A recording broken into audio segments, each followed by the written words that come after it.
एमएमसीसी YouTube channel में आपका बहुत बहुत स्वागत है। कल तक आपने देखा था 26 क्वेश्चन, आज से देखिए 27 नंबर। 27 नंबर क्वेश्चन बताने से पहले एक बार फिर से कर देते हैं, आपके पास आर.एस. रघवाल अंक गणित का बुक होना जरूरी है ताकि उसका क्वेश्चन आप अपने सामने रखिए तो सोल्यूशन ज्यादा समझ में आएगा। 27 नंबर क्वेश्चन दिया हुआ है, किसी घनाभ के तीन संगत फलकों के क्षेत्रफल का अनुपात 2:3:4 है और हमने बताया था संगत फलक यानी लंबाई गुणा चौड़ाई, चौड़ाई गुणा ऊंचाई, ऊंचाई गुणा लंबाई, और इसका आयतन दिया हुआ है 9000 घन सेंटीमीटर। अगर आप ऊपर से देखिए गुणा कीजिएगा 4 दूना 12, 12 दूना 24 यूनिट क्यूब, तो इधर आपको मिलेगा LBH का स्क्वायर। 26 नंबर क्वेश्चन हमने दिखाया था, देखिए 2 बार L, 2 बार B, 2 बार H, तो LBH का स्क्वायर। अब आप एक यूनिट क्यूब बराबर LBH के स्क्वायर बटा में 24 कर सकते हैं। जहां LBH का मान दिया हुआ है 9000, तो आप कर लीजिए 9000 गुणा 9000 बटा में 24 और कटा दीजिए। 6 से ये कटेगा 4 बार में, 6 से ये कट जाएगा 1500 बार में, और 4 से इसको कटा दीजिए, 4 से ये आपका कटेगा, 4 से ये 3 बार में 12, 3 जाएगा, 7 चौके 28 और 2 4 में 5 से 20।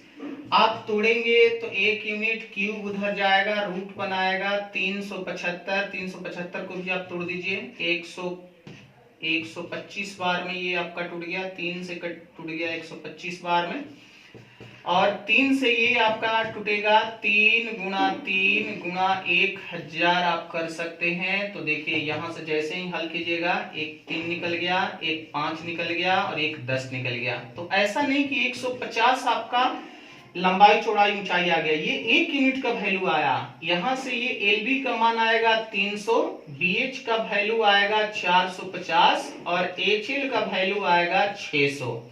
अब अगर आपको लंबाई चौड़ाई ऊंचाई निकालना है तो निकालना आसान हो जाएगा। देखिए L का मान, तो LBH का मान 9000 दिया हुआ है और यहां से आप BH का मान 450 रखेंगे तो L का मान बन जाएगा 20।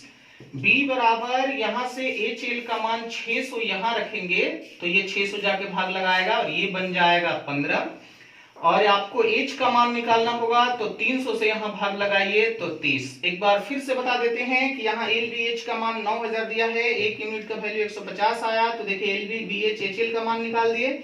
बारी बारी से यहां रखेंगे तो LBH का मान निकल जाएगा 20, 15, 30, तीनों भुजा। क्वेश्चन नंबर 28 दिया हुआ है, किसी घनाभ का 25 सेंटीमीटर, 20 सेंटीमीटर, 4 सेंटीमीटर यानी LBH का मान दिया हुआ है और एक घन इस घनाभ से आधा है। तो देखिए ऊपर घनाभ का आयतन LBH हमने लिखा है, घन का आयतन 1 क्यूब, और कहा है घन का आयतन आधा है। अगर घन का आयतन आधा है तो घनाभ का आयतन आधा करेंगे तो दोनों का वैल्यू आपस में बराबर। 2 से कटा दीजिए, ये आपका 10 बार में, और तोड़ेंगे तो ये 5 गुणा 5 हो जाएगा, 10 आप तोड़ सकते हैं 5 गुणा 2 बार में, और 4 को भी तोड़ सकते हैं 2 गुणा 2 बार में। तो देखिए एक क्यूब, यहाँ 3 में से 1 निकल जाएगा, इसलिए A बराबर 5 गुणा 2 यानी 10 सेंटीमीटर। घन का भुजा ही पूछा है इसलिए 10 सेंटीमीटर। क्वेश्चन नंबर 29 दिया हुआ है, किसी घन का विकर्ण की लंबाई 6 सेंटीमीटर, विकर्ण होता है √3 गुणा भुजा जिसकी मान दिया हुआ है 6। अगर आप भुजा का निकालना चाहें तो कटा सकते हैं 2√3। फिर से √3 से ये कटेगा 2√3 बार में, और पूछा है घन का आयतन। घन का आयतन भुजा क्यूब होता है इसलिए 2√3 का क्यूब कर दीजिए। 2 का क्यूब 8 होगा और √3 का क्यूब होता है 3√3, इसलिए जैसे ही गुणा करेंगे आपका वैल्यू बनेगा 24√3 सेंटीमीटर। नंबर 35 बीच का हमने क्वेश्चन छोड़ दिया क्योंकि सब एक ही सूत्र पर थे घन के। 35 नंबर क्वेश्चन दिया हुआ है, 25 सेंटीमीटर भुजा वाले घन को पिघलाकर 5 सेंटीमीटर भुजा वाले कितने घन बनाए जा सकते हैं। 25 का एक बड़ा घन है और छोटा कितने घन बनेंगे, तो संख्या बराबर बड़े का आयतन बटा छोटे का आयतन।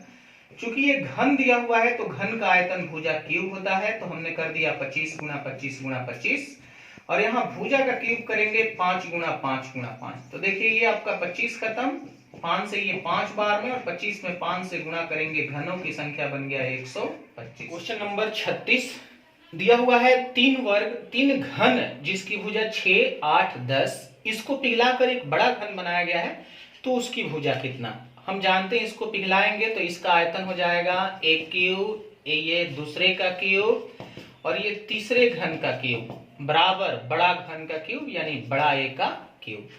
ये 6 का क्यूब 216 होता है, 8 का क्यूब 512, 10 का क्यूब होता है 1000 बराबर बड़ा ए का क्यूब। जैसे ही इसको जोड़ेंगे आ जाएगा 1728 बराबर 1 क्यूब।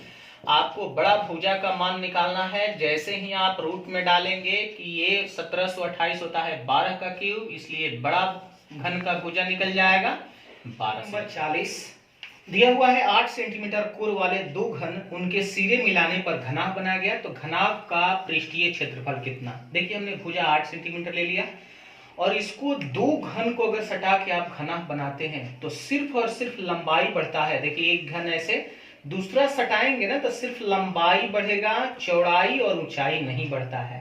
तो दो घन अगर सटाए हैं तो लंबाई हो जाएगा 16 सेंटीमीटर, जबकि चौड़ाई 8 के 8 रह जाएगा, ऊंचाई 8 के 8। और संपूर्ण पृष्ठ क्षेत्रफल बराबर होता है 2LB जोड़ BH जोड़ HL। आपको क्षेत्रफल निकालना है, आप यहां से गुणा कीजिए। आप जैसे ही इसको गुणा करेंगे आपका आंसर आएगा 640 आंसर। 41 नंबर क्वेश्चन सेम दिया हुआ है 40 नंबर जैसा। इसमें कहा है कि घन का आयतन 125, तो आप यहां से घन की भुजा निकाल सकते हैं 5 सेंटीमीटर। और पिछले वाले क्वेश्चन में दो घन को सटा के था, यहां पर कह दिया है कि 3 घन को सटा के एक घनाभ बनाया गया। तो देखिए सिर्फ लंबाई बढ़ेगा 15, चौड़ाई 5 और ऊंचाई 5। फिर यहां से आप क्षेत्रफल निकालेंगे तो 2LB यानी 15 गुणा 5 जोड़ BH 5 गुणा 5 और जोड़ HL करेंगे तो 5 गुणा में 15। आप हल कर लीजिएगा 75 75 150 25 175 और जैसे ही गुणा करेंगे आपका आंसर आएगा 350 वर्ग। 42 दिया हुआ है एक आयताकार लकड़ी का टुकड़ा 6 गुणा 9 गुणा 12, इसका मतलब घनाभाकार है, जिसकी भुजा 6 9 12 दिया हुआ है। समान आयतन के घन इसमें से काटना है तो घन की भुजा कहा है। तो सबसे पहले देखेंगे जो समान आयतन के घन काटेंगे उस घन की भुजा कितनी होगी। तो हमें वो नंबर निकालना है जिस नंबर से ये तीनों विभक्त हो जाए, और तीनों विभक्त होने वाला नंबर HCF होता है। और 6 9 12 का HCF निकालेंगे 3, यानी ये हमारा घन का अधिकतम लंबाई का भुजा आ गया, यानी 3 सेंटीमीटर उस भुजा का मान 3 सेंटीमीटर। तो अब आपको संख्या निकालना है। संख्या बराबर होता है बड़े का आयतन बटा में छोटे का आयतन। बड़ा हमारा घनाभ, छोटा हमारा घन। घन का आयतन होता है भुजा क्यूब, तो देखिए 1 का क्यूब कर दिए। यहाँ 6 गुणा 9 गुणा 12। अब आप कटा लीजिए 3 से ये 4 बार में और घनों की संख्या बन गया 24 घन। क्वेश्चन नंबर 43 दिया हुआ है 15 सेंटीमीटर लंबे कोर वाले एक घन, तो घन की भुजा हमने 15 सेंटीमीटर दिखा दिया। एक घनाभाकार बर्तन में गिराया जाता है जिसकी लंबाई चौड़ाई दिया हुआ है और पूछा है कितनी ऊंचाई में वृद्धि होगी। तो हम जानते हैं कोई भी घन जितना आयतन लेके किसी बर्तन में जाएगा उतना ही पानी का आयतन ऊपर की ओर आएगा, यानी दोनों का आयतन आपस में बराबर हो जाएगा। तो देखिए हमने यहाँ भुजा क्यूब कर दिया और इधर LBH। आप 15 से 15 कटा दीजिए, 5 से 3 बार में 4 बार में, और देखिए 45 बटा में 4 आ जाएगा, जिसे आप कटाएंगे तो मिलेगा 11.25 सेंटीमीटर, यानी उस पानी की ऊंचाई का स्तर 11.25। देखिए क्वेश्चन नंबर 44 दिया हुआ है दो घनों के आयतन 27:64। तो आयतन होता है भुजा क्यूब। देखिए दोनों का क्यूब 27 64। जैसे ही क्यूब रूट बनाएगा तो A1 और A2 का अनुपात आ जाएगा 3:4, यानी भुजा का अनुपात निकल गया। अब आपसे संपूर्ण पृष्ठ क्षेत्रफल का अनुपात पूछा है, तो 6 गुणा भुजा स्क्वायर। देखिए यहाँ भी 6 गुणा भुजा स्क्वायर, तो आप 6 A1 का मान 3 दिया है तो 3 गुणा 3, 6 A2 का मान 4 आया है तो 4 गुणा 4। देखिए 6 6 खत्म और अनुपात आ गया 9:16। यही हमारा हो गया क्षेत्रफल। 45 नंबर क्वेश्चन दिया हुआ है धातु के बने 3 ठोस घनों के कोर 30 सेंटीमीटर 40 सेंटीमीटर 50 सेंटीमीटर। देखिए तीनों घन दिया हुआ है और तीनों की अलग अलग भुजाएं हैं। इसी तीनों को पिघलाकर यानी तीनों के आयतन से एक बड़ा घन का आयतन निकालना है और उसी घन के भुजा से उसी घन का संपूर्ण पृष्ठ क्षेत्रफल। तो हम एक ही बार यहाँ मान रखते हैं। देखिए 30 का क्यूब करेंगे ना तो 27 पर 3 शून्य, यहाँ 40 का क्यूब करेंगे तो हो जाएगा 64 पर 3 शून्य, और यहाँ 50 का क्यूब करेंगे तो 125 पर 3 शून्य बराबर A का क्यूब। अब आप AQ बराबर जैसे ही इनको जोड़ेंगे तो 3 शून्य, 5 4 9 7 16, 6 2 8 2 10 11 और 1 1 2 216। तो आप A का मान निकालेंगे, इधर रूट बनाएगा 216 पे 000 का, और रूट से निकल जाएगा 60 सेंटीमीटर, यानी उस बड़े घन की भुजा आ गया 60 सेंटीमीटर। लेकिन उसी का क्षेत्रफल आपसे पूछा है, तो क्षेत्रफल होता है 6 गुणा भुजा स्क्वायर, तो आप कर लीजिएगा 60 गुणा 60। लेकिन हमने देखा कि यहाँ सेंटीमीटर में और ऑप्शन में मीटर में दिया हुआ है, तो सेंटीमीटर को मीटर में बदलने के लिए 100 से भागा, तो एक बार आप 100 से भाग लगाइएगा एक 60 के लिए, दूसरे 60 के लिए फिर से आपको भाग लगाना पड़ेगा। तो 2 शून्य से 2 शून्य खत्म। यहाँ देखिए 6 का क्यूब होता है 216 और बटा में 100 होने के कारण 2 अंक के बाद दशमलव, यही हमारा हो जाएगा मीटर स्क्वायर, क्योंकि सेंटीमीटर को आपने मीटर में बदल दिया। तो आंसर हमारा बन गया 2.16 मीटर। आज के क्लास में हम इतना ही रहने देते हैं।